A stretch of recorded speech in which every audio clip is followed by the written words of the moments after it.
Queridos hermanos, ¿cómo están? Muy buenas noches. Qué placer saludarlos. Em, Continuando con nuestra preparación para la recepción de sus sacramentos de iniciación cristiana, vamos avanzando respecto de los temas que tenemos planteados, que tenemos programados, no sin antes hacerles unos pequeños avisos, avisos parroquiales, como dicen los sacerdotes. Primero, es importante que todos ya tengan entregado la totalidad de sus papeles para estar listos para la recepción del sacramento. No podemos establecer fecha de los sacramentos si no está todo en regla, ¿ya? Es importantísimo. ¿Por qué? Porque no solamente es el tema de escoger la fecha, es también el tema que ustedes estén listos con los padrinos, es también el tema que ustedes estén listos con el sacramento de la confesión previo a la recepción de la primera comunión, ¿ya? Que se hará el mismo día, la misma tarde que se haga el bautismo, será bautismo y primera comunión. Y al día siguiente se hará el sacramento de la confirmación. Con lo cual es importantísimo, por favor, que tengamos listo todo eso. Han habido una serie de clases que están ya preparadas. Lamentablemente la plataforma me presentó un error. Al principio pensé que era un tema de actualización de la suscripción del Zoom, pero no ha sido así. Luego vi que era un tema de fecha, me permitió subir uno, pero los otros no me permiten. Entonces la única forma que me está dejando hacer es hacerla nuevamente y subirla una a una. Entonces, bueno, hay dos clases que tocó hacerlas de nuevo. Pero en todo caso, con mucho gusto para poder avanzar. Nos queda ya poquísimo material, poquísimos temas por cubrir, pero es importante que estemos preparados en la parte académica, por decirlo de algún modo, el conocimiento, pero también en cuanto a la parte normativa, si se quiere, para poder recibir los sacramentos. Entonces, nos quedan unas 2 o 3 clases más y con esto estamos listos. Entonces, el día de mañana, martes, yo tengo prevista una reunión con el padre Sebastián para poder determinar fecha para la recepción de los sacramentos. Yo desearía que sea esta semana mismo, entre viernes y sábado, pero veremos cómo está el tema de la documentación de todos, y según eso yo el día de mañana mismo por la noche les confirmo, ¿ya? Porque el día de mañana tengo que verme con el padre Sebastián, tengo que acompañarlo también a una celebración de sacramento en un recinto, eh, en una misa, en un recinto. Entonces ahí yo estaré con él, conversaré al respecto y les informaré inmediatamente a través del chat o en la clase que sea subida para el día de mañana. Eso como anuncios, mis queridos hermanos. Continuando con la parte que nos faltaba dentro de la economía sacramental, habíamos hablado ya de los sacramentos de iniciación cristiana, el bautismo, la confirmación y la primera comunión. Un paréntesis, me había olvidado. Tengo 2 personitas que no me hicieron la primera prueba y con tanta cosa no hemos podido establecer un, un momento para tomarles nuevamente la prueba. Lo que vamos a hacer es que para estas 2 personas, ya que les falta la prueba será acumulativa. Es decir, todos tendrán una prueba final para poder estar listos antes de la recepción de los sacramentos, pero estas personas tendrán una prueba diferente que incluirá preguntas del primer parcial. Entonces, mensaje a García, como ya seguramente han estudiado, ya han revisado el cuestionario del primer parcial, simplemente tendrán que darle una leída rápida, al igual que preparen el cuestionario del segundo parcial. Nuevamente yo les invito a que aprovechen estos últimos días de preparación que tenemos. Esto se ha hecho con mucho cariño, con mucho amor para ustedes y sobre todo para la edificación de sus almas y para la preparación previo a la recepción de los sacramentos. No se olviden que esto no es un formalismo, no es un tema social, esto es un tema realmente, un trabajo específico orientado a sus almas, a la búsqueda de la salvación de sus almas. Ok, entonces, con respecto a los sacramentos, habíamos hablado de los sacramentos de iniciación cristiana, bautismo, primera comunión y confirmación. Nos restaban 4 sacramentos más que están básicamente al servicio del hombre, ¿ya? Al servicio del alma de los hombres. ¿Cuáles son estos 4 sacramentos? La reconciliación o confesión o perdón de pecados, la unción de los enfermos, que es en sí mismo un sacramento que se desprende de la reconciliación, que además de la limpieza y del curar el alma, también se busca la curación de la parte anímica del cuerpo, ¿ok? Tenemos la reconciliación, la unción de los enfermos. Tenemos también los sacramentos que están puestos hacia la vocación de las personas y como servicio a la comunidad, que es el orden sacerdotal y el matrimonio, ¿ok? Estos son los sacramentos que nos faltarían para poder revisar y vamos a empezar conversando con uno que ustedes lo deben haber escuchado mucho, que debe ser muy frecuente en el diálogo que llevamos nosotros en nuestra preparación cristiana, y es el sacramento de la reconciliación o confesión. ¿En qué consiste este sacramento y por qué este sacramento? Ustedes me dirán, los típicos ataques que hay respecto de este sacramento de parte de personas que no conocen, que por ignorancia opinan, o personas que de plano, de mala intención, quieren atacar a la iglesia y lo hacen a través de este tipo de comentarios. La primera cosa que siempre dicen, ¿por qué tengo yo que pedir perdón o confesar mis pecados ante un hombre que puede ser igual o más pecador que todos nosotros?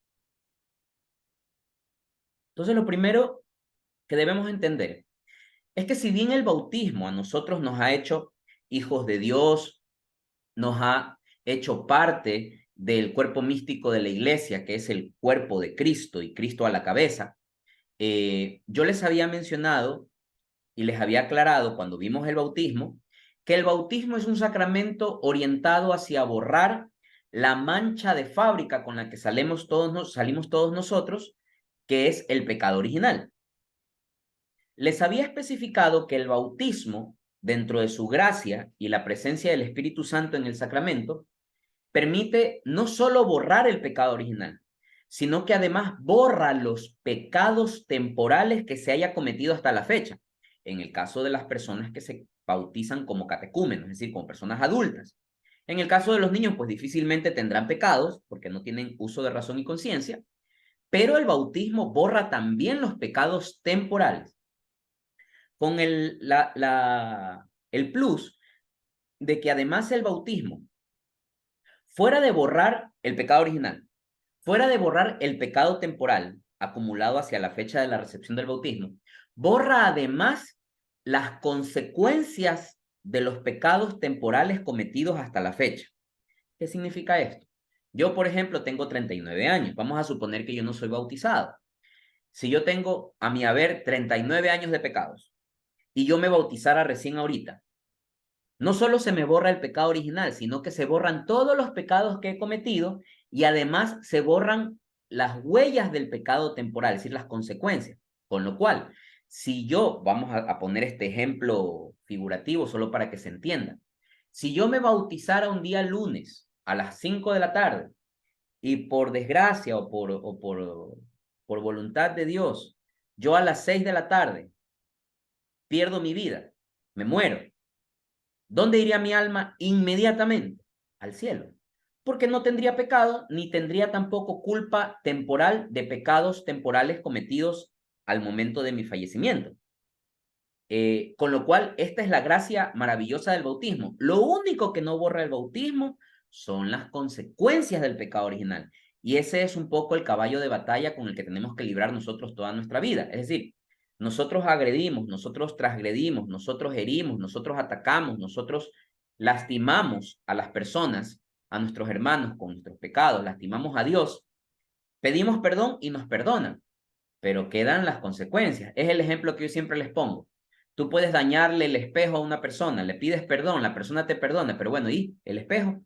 Hay que restituir lo dañado, ¿ya? Y eso dañado es lo que llamamos nosotros culpa temporal de los pecados, ¿ya? Y es la razón por la cual tendremos que al final de nuestros días pasar una etapa, nuestra alma tendrá que pasar una etapa en el purgatorio para poder justamente purgar, para que la redundancia, limpiar estas culpas temporales de pecados temporales. Por favor, quiero que diferencien entre pecado temporal y pecado original. ¿Cuál es el pecado temporal? El que cometemos como producto de nuestras acciones.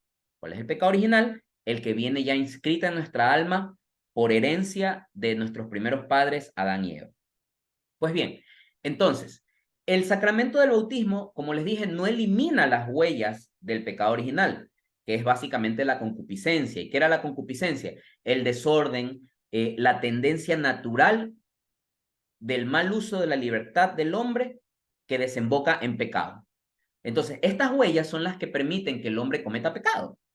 Entonces, uno diría, chuta, entonces qué desgracia, yo me bautizo y quedo a la buena de Dios. No, para esto Dios, en su infinita bondad y misericordia, establece, instituye el sacramento de la reconciliación o del perdón de los pecados. Ustedes me dirán, oye, pero solo Dios perdona los pecados. Nuevamente la misma frase, ¿por qué tengo que confesarme ante un hombre pecador? Primero, tenemos claro que el que perdona es Dios. ¿Ya? Porque eso lo dice la misma Biblia en el Evangelio de Marcos. El Hijo del Hombre tiene poder para perdonar los pecados. Pero también entendemos, como lo describe el evangelista Juan, me parece que en el capítulo 20, él dice, Jesús le ordena a sus discípulos, vayan por el mundo, bauticen en el nombre del Padre, el Hijo y el Espíritu Santo, perdonen los pecados, a los que les perdonen los pecados le quedarán perdonados y a los que no les perdonen los pecados le quedarán sin perdonar. Entonces, es el mismo Cristo que instituye el sacramento y traslada esa autoridad y esa capacidad, esa facultad de gracia de poder perdonar los pecados. Entonces, esto no es un tema de ser presumido y decir, no, yo no me puedo confesar con una persona pecadora. A ver, eso es lo que instituyó Jesús. Y si nosotros queremos seguir a Jesús, queremos cumplir con su voluntad, pues tenemos que hacer lo que Él mandó. Simple, no hay que marearse. Entonces, el sacramento de la reconciliación es el sacramento que es administrado por el sacerdote que actúa en la persona de Cristo, es decir, in persona Christi, actúa en la persona de Cristo y tiene la facultad para poder perdonar los pecados temporales. ¿Ok? Nosotros básicamente decimos las palabras al sacerdote, decimos todo lo que hemos cometido. Siempre dicen, hay una frase bien bonita que dicen, hay dos personas a las que no se le puede mentir, al abogado y al sacerdote. Al sacerdote no se le puede mentir, hay que decirle todo lo que hayamos cometido. Así sea la cosa más escandalosa y la cosa más terrible, tenemos que decirle. Y uno no puede ir a la confesión a decir, padre, lo que pasa es que yo me he portado mal, no he hecho las cosas bien. A ver, no. Hay que decir, yo robé tanto, hice esto, yo maté, yo aborté, yo hice así. Yo viví en adulterio durante tanto tiempo con tal persona en tales circunstancias. ¿Sí? Porque entiendan ustedes que el sacerdote actúa en la persona de Cristo y como ustedes saben, Dios todo lo ve. En este momento yo estoy aquí hablando con ustedes, dirigiéndome a ustedes, y Dios me está viendo, Dios lo está viendo a ustedes que están ahí conectados por Zoom, ¿ya? No es esto que uno se esconde debajo de un techito y Dios no lo ve, Dios nos ve. Entonces Dios sabe perfectamente el pecado que hemos cometido. Entonces cuando acudimos ante el sacerdote tenemos que decir tal cual lo que hemos cometido, ¿ok? Luego el sacerdote tiene la obligación de escucharnos, de escuchar toda nuestra confesión, tiene la potestad y el poder de aconsejarnos, de darnos una guía, de darnos una recomendación, y tiene la facultad y el poder para poder perdonar los pecados en la persona de Cristo, ¿ya? Básicamente el sacerdote pronuncia las palabras, Dios Padre misericordioso que reconcilió consigo al mundo por la muerte y la resurrección de su Hijo y derramó el Espíritu Santo para la remisión de los pecados, te conceda por el ministerio de la iglesia el perdón y la paz. Y ahí el sacerdote dice, yo te absuelvo de tus pecados en el nombre del Padre, del Hijo y del Espíritu Santo. Vete en paz. Y ahí el sacerdote da una instrucción que ya la vamos a ver inmediatamente. Entonces esa parte creo que esté muy clara, el por qué el sacerdote y quién dispuso que sea el sacerdote, en este caso actuando como los apóstoles, como discípulos de Cristo, por decisión del mismo Cristo, que nosotros tengamos que confesar nuestros pecados ante el sacerdote. Ahora, ¿qué debemos hacer para que la confesión esté bien hecha? Hay básicamente 5 pasos que lo resume el Catecismo de la Iglesia Católica y que lo podemos encontrar en cualquier librito de catequesis respecto de cómo es una buena confesión. Son 5 pasos, muy sencillo. El primero, un examen de conciencia. ¿Qué significa el examen de conciencia? El examen de conciencia significa hacer un análisis, una búsqueda, una recapitulación de todas nuestras actuaciones, desde la última confesión, en el caso de ustedes que no se han confesado nunca, desde que tenga un uso de razón. Oye, yo tengo 35 años y tengo que acordarme de los pecados que cometía cuando tenía 10 años. Sí, hay que hacer el mayor esfuerzo por acordarse de todas esas diabluras que hacíamos desde chiquitos a la fecha. ¿Ok? Entonces el examen de conciencia significa analizar, hacer una recapitulación y si es posible hacer una especie como de checklist. A ver, estas son todas las cosas en las que yo he caído, esto es lo que siempre he hecho durante todo este tiempo. ¿Ok? Primer paso.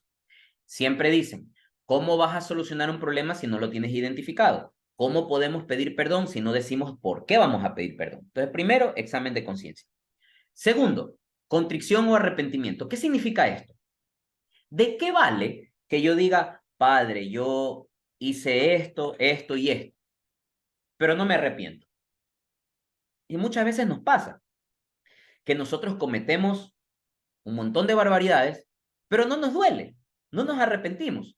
No tiene sentido, no vale la confesión si no hacemos un acto de contrición o arrepentimiento bueno. No digo perfecto, pero lo mejor posible. ¿Ya? Sentir ese dolor de haber cometido el pecado, sentir el dolor, el remordimiento, eso es necesario para poder obtener el perdón. Esto es sencillo, cuando usted ofende a su hermano, a su mamá, a su papá, a su primo, a su tía, a su novia, a su esposo, y si usted ofende a la persona querida y le pide perdón, pero de boca para afuera y por dentro dice, no, yo no me arrepiento de lo que te hice, ¿tiene sentido pedir perdón? ¿Tiene sentido recibir perdón? Es igualito con Dios. Entonces, primer paso, examen de conciencia, para saber de qué vamos a pedir perdón. Segundo, contrición o arrepentimiento, para que realmente sirva el acto de presentarnos ante Dios con el dolor de los pecados que hemos cometido. Es decir, que realmente nos duele y nos arrepentimos. Tercero, propósito real de enmienda. ¿Qué significa esto, Mickey? Significa que si yo he cometido una barbaridad, tengo que tener dentro de mi voluntad, de mi conciencia, la firme convicción y propósito de no volverlo a hacer. Oye, ¿eso quiere decir que con la sola convicción y el solo compromiso no lo voy a volver a cometer? No. Puede ser que vuelvas a caer en lo mismo. Pero acuérdense ustedes que Dios no juzga solamente las acciones, Dios juzga más que nada las intenciones. Y es el único que conoce nuestras intenciones. Y Él sabe cuando nosotros realmente estamos arrepentidos y queremos de corazón no volver a caer en lo mismo. Entonces, es indispensable que tengamos esa intención, ese propósito de enmienda de no volver a cometer el mismo pecado. Cuarto, confesión básicamente. Exponer al sacerdote todos los pecados cometidos desde nuestra última confesión o desde que tengamos uso de razón o después de nuestro bautizo. ¿Ok? Y repito, hay que decírselo sin pelos en la lengua. Padre, hice A, B, C, D, E, F, G. Ustedes dirán, oye, pero es que me da vergüenza. Oye, es que después el padre vaya luego a chismear a otra persona lo que yo hice. Queridos hermanos, el sacerdote tiene obligación, so pena de excomunión.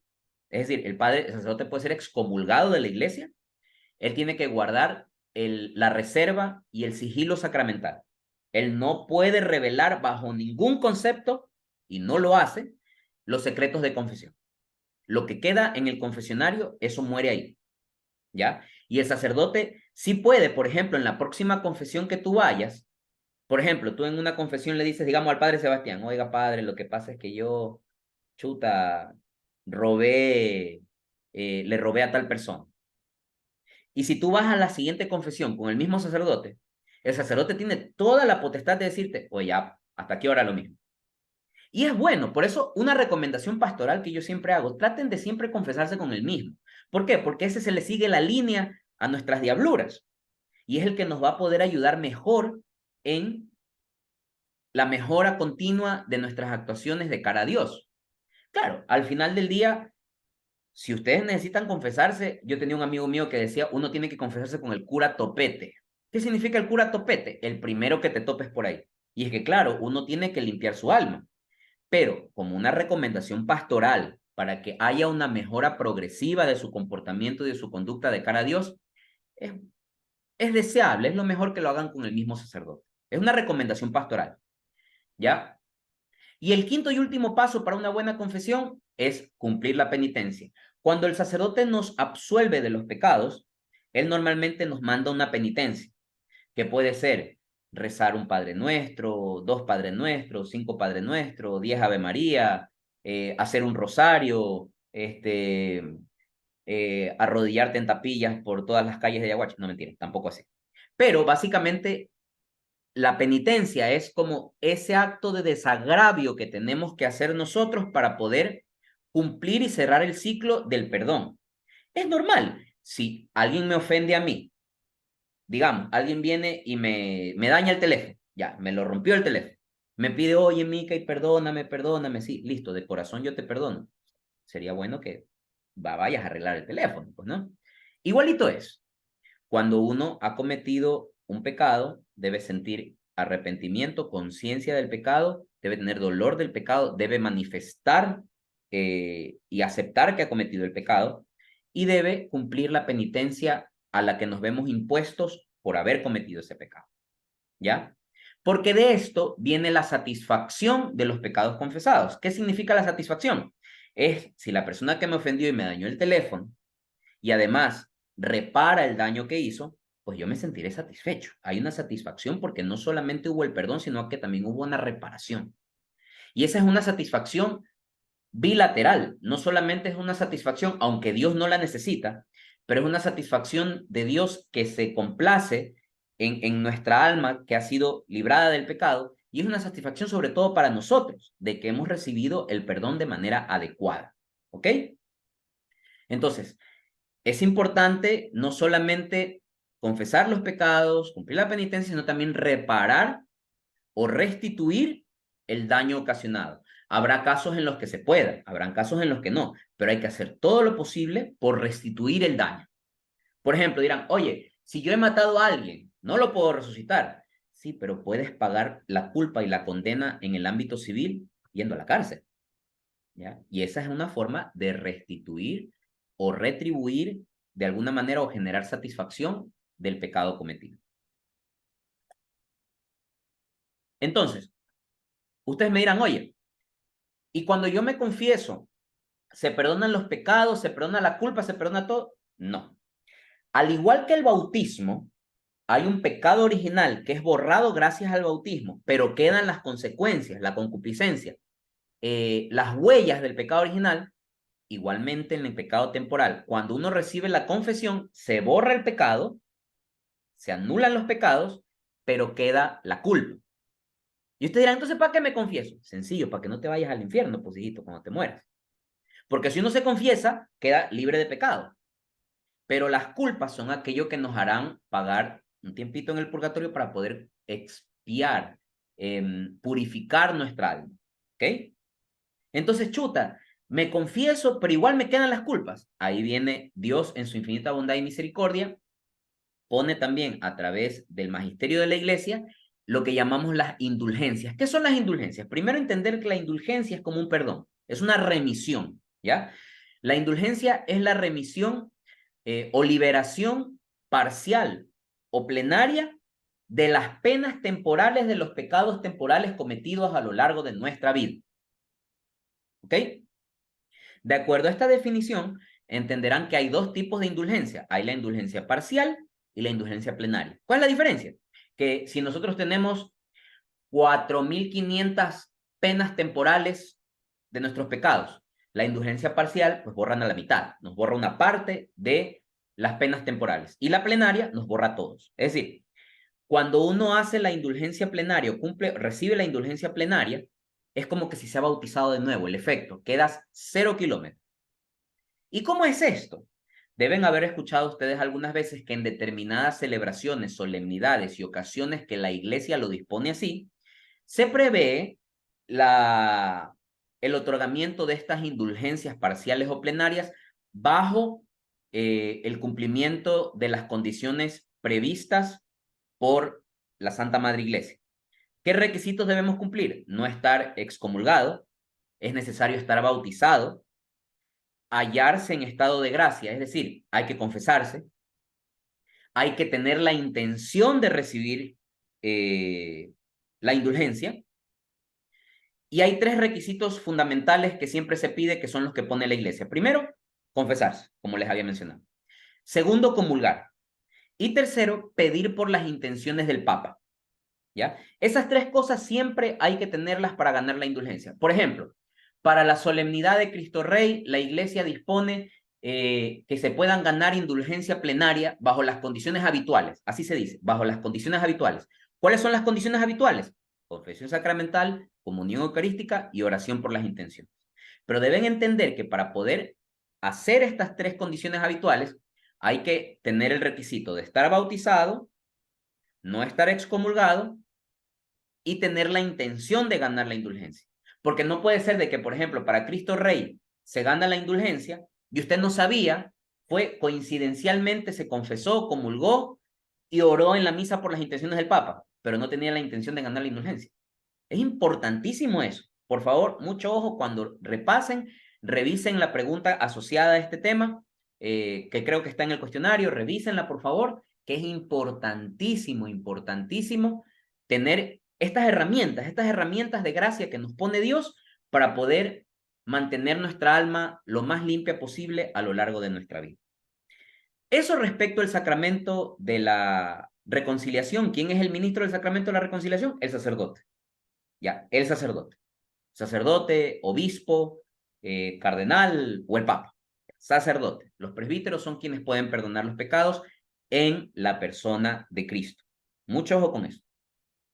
Hay otro sacramento que en cierta manera se desprende de este sacramento porque tiene el mismo efecto de remisión y de perdón de los pecados ante una situación física e incluso espiritual en algunos casos, en la que la persona, en que el cristiano está padeciendo un sufrimiento, un dolor físico o emocional, en la que la iglesia, a través de la gracia dada por Jesucristo, dispone el sacramento de la unción de los enfermos. ¿Qué es este sacramento? Es un sacramento en el cual, junto con la oración de los sacerdotes y toda la iglesia en comunión, ¿ya? Con toda la universalidad de la iglesia católica, se ora al Señor por las personas enfermas que están sufriendo para que unan este sufrimiento y este dolor al sacrificio de Cristo. Fíjense lo bonito, ¿no?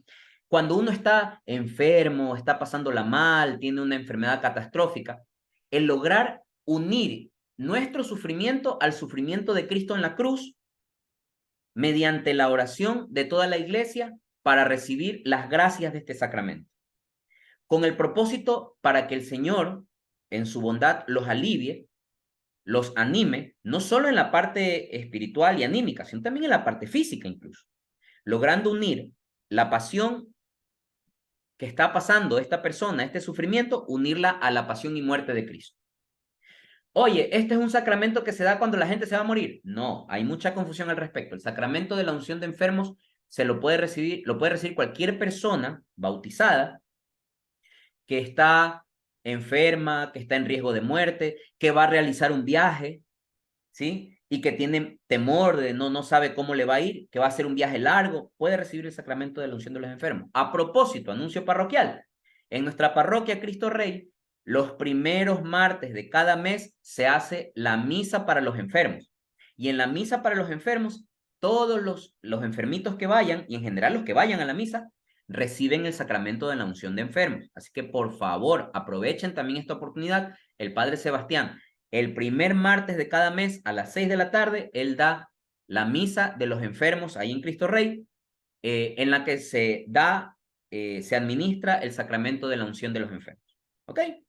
¿Quién es el ministro del sacramento? El sacerdote. ¿Ok?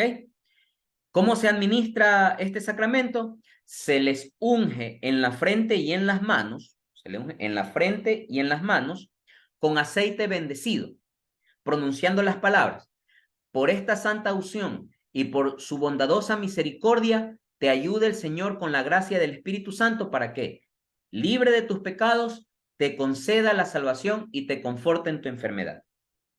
Hay una fórmula que es más resumida, que esa se la hace, por ejemplo, los días martes en Cristo Rey, pero esta es la fórmula ordinaria para la administración del sacramento de la unción de los enfermos. ¿Ok? Entonces, romper un poco el paradigma. Oye, la unción de los enfermos solo es para la gente que se va a morir. No, señor. Es para cualquier persona que esté enferma, que vaya a realizar un viaje, que vaya a vivir una situación de la que no sabe, que vaya a operarse, por ejemplo, y que hay un riesgo, no sabe cómo va a salir. Es mejor que se haga la unción de los enfermos antes. Porque acuérdense lo que les dije. La unción de los enfermos también perdona los pecados. Es como una confesión. Pero muchas veces hay enfermos que no tienen la capacidad de confesarse porque están en coma, están inconscientes, entonces a ellos se les administra la unción de los enfermos. ¿Estamos claros hasta ahí? Ok. ¿Cuáles son los dos últimos sacramentos que nos faltarían? Pues los dos que están al servicio de las vocaciones, sea para la vida sacerdotal o para la vida matrimonial en la familia. Son dos básicamente. El primero es el sacramento del orden sacerdotal. ¿Qué es esto? ¿Cómo funciona? El sacramento del orden sacerdotal es aquel sacramento que solo puede recibir varón debidamente bautizado, que lo recibe a través de la ordenación de manos del obispo, el obispo, quien lo configura con Cristo, dándole una gracia especial del Espíritu Santo y que le imprime carácter indeleble. Ya es el tercer sacramento en que me escuchan decir que se imprime carácter. ¿Cuáles eran los tres? En el bautismo se imprime carácter, en la confirmación se imprime carácter y en el orden sacerdotal se imprime carácter. ¿Qué significa? Huella imborrable. No es que hoy día soy curita y mañana quiero dejar de ser curita. No es así. Obviamente hay ciertos procedimientos canónicos en el caso de que hubiera dolo, es decir, que nunca existió la vocación, pero eso tiene que probarse. Pero normalmente la persona que se ordena sacerdote, sacerdote para toda la vida. Es lo mismo que ocurre con el matrimonio, y ya les voy a explicar en un ratito. El sacramento del orden. ¿Quién es el ministro del sacramento del orden? El obispo. El obispo es quien impone las manos ante los sacerdotes, a los sacerdotes o diáconos y les confiere el sacramento del orden sacerdotal. ¿Ok? Es un sacramento muy bonito porque gracias a este sacramento tenemos a personas como el Padre Sebastián, a los múltiples pastores de este rebaño de cristianos, de católicos, todos estos sacerdotes que están ahí pendientes de nosotros, pendientes de nuestra alma, y eso es lo que les da la facultad hermosísima de poder con sus manos consagrar y a través del proceso de transubstanciación que lo vimos en la Eucaristía, convertir las especies de pan y vino en cuerpo y sangre de Cristo. Eso lo puede hacer solo el sacerdote. ¿Ok? Entonces es un sacramento muy hermoso. Y hay que pedir siempre por los sacerdotes, hay que ayudar a los sacerdotes en sus necesidades, hay que estar pendientes de ellos. No nos olvidemos que los sacerdotes son seres humanos, comunes y corrientes, que tienen una gracia maravillosa y especial de parte de Dios. Pero son seres humanos, se enferman, tienen tristeza, tienen aflicciones, tienen hambre, comen, tienen necesidades, ríen, lloran. Los sacerdotes son humanos como nosotros. No es que creemos que el sacerdote en la noche cuando se va a dormir a la catedral entra como en un cubículo en el cual lo coge Diosito y ya no necesita comer, no necesita alimentarse, nunca está triste, nunca tiene necesidad. No, hay que pedir mucho al Señor por nuestros sacerdotes y ayudarlo en lo que más lo podamos ayudar. ¿Ok? Porque es un don especialísimo que ellos reciben, es un sacramento maravilloso porque gracias al orden sacerdotal se derrama la gracia de Dios a través de los demás sacramentos. Porque si no hubiera sacerdocio, imagínense cómo llegan a nosotros los sacramentos. ¿Cómo llega a nosotros la Eucaristía? ¿Cómo llega a nosotros el bautismo? En fin. Y el último sacramento que está asimismo al servicio, en este caso de la familia, es el sacramento del matrimonio. Y aquí quiero ser muy claro. El sacramento del matrimonio se llama matrimonio porque viene del término matriz. ¿Y qué es la matriz? Es el elemento de la mujer que está puesto para la fecundidad y la procreación. Con lo cual, matrimonio solamente es entre hombre y mujer, varón y mujer. Nada de esas cosas raras de que matrimonio igualitario, eso no existe. Nadie los discrimina. Son hermanos y hay que quererlos mucho a las personas que tienen una orientación sexual diferente. Pero eso no se llama matrimonio.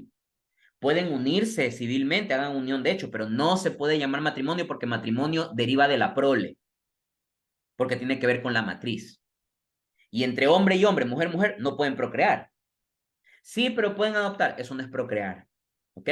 Entonces, el matrimonio es la unión inseparable ante Dios de entre el varón y la mujer, que constituye en sí mismo como una sociedad, un consorcio para toda la vida, ordenado por su misma índole al bien de los cónyuges y a la generación y a la educación de la prole. ¿Qué significa esto? Que el matrimonio es para toda la vida, como lo hemos escuchado en la fórmula cuando dicen lo que Dios ha unido no lo separa el hombre. Por eso yo siempre cuando me toca hablar de matrimonio, ¿están seguros? Por favor, estén bien seguros porque no se pueden separar.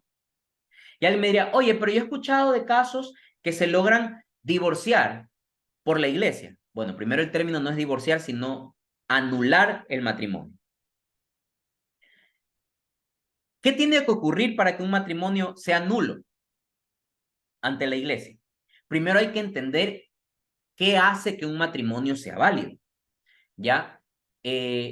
Para que un matrimonio sea válido tiene que cumplirse tres principios: la unidad e indisolubilidad, fidelidad y la apertura a la fecundidad. Repito, la indisolubilidad y unidad, fidelidad y la apertura a la fecundidad. Es decir, tiene que haber indisolubilidad al momento de casarse. Mica, ¿y qué es eso? ¿Qué significa? Que si una pareja que va a contraer matrimonio dicen entre sí mismos, oye, ¿sabes qué? Casémonos para ver cómo nos va, pero si nos va mal nos separamos nomás. ¿Cuál es la intención de ese matrimonio? ¿Que sea indisoluble? No, esa no es la intención. No hay una intención de indisolubilidad. ¿Qué pasa, por ejemplo? Ustedes miran, oye, pero si tú dices que fidelidad es un requisito para que el matrimonio sea válido, puchas, un montón de matrimonios serán inválidos. Ojo, una cosa es la fidelidad, la infidelidad cometida como consecuencia del desorden o como consecuencia del mal manejo del matrimonio, y otra cosa es la intención de la infidelidad. Es decir, que al momento de casarme, yo me voy a casar, ya. Digamos, fui infiel antes en el noviazgo, ya. A partir de ese momento, si ambos se perdonan y quieren ir para toda la vida, debe existir el compromiso. Así como hay el propósito de enmienda, tiene que haber el compromiso y el propósito de fidelidad para toda la vida. Pero si un hombre o una mujer al momento de casarse dicen, yo me voy a casar, pero no voy a dejar acá como dicen vulgarmente, a mi rabito. No lo voy a dejar. Entonces, ¿hay intención de fidelidad? No. Y la tercera, la apertura a la fecundidad, y aquí esto es importantísimo que ustedes lo tengan claro. ¿Qué pasa a aquellas parejas que van a casarse y dicen, oye, casémonos, pero no tengamos hijos? O tengamos solo un hito y ahí no, te ligas o te hago la vasectomía. ¿Ese matrimonio tiene apertura a la fecundidad? No. Ahora, tampoco les estoy diciendo paran como cuyes. No. Tiene que haber una apertura, una intención de apertura a la fecundidad. ¿Cuál sería el esquema correcto? Casémonos y tendremos los hijos que Dios nos permita tener. Que obviamente hay que ser responsables, por supuesto que sí. No vas a traer al mundo tantas crías irresponsablemente, pero el matrimonio tiene que estar abierto a la fecundidad. Mica, ¿y qué pasa si uno de estos tres principios no se cumple al momento de casarse? Ese matrimonio es nulo. ¿Cómo se lo prueba? Ahí viene lo interesante. Eso hay que probarlo, ¿ya? En la iglesia hay abogados que se encargan del derecho canónico, ellos tienen que probar, tiene que probarse que una de estas tres principios haya sido vulnerado y solo ahí la iglesia puede declarar la nulidad del sacramento. Solo ahí. Y hay una persona que se ha casado por la iglesia puede quedar libre del matrimonio, pero solo ahí.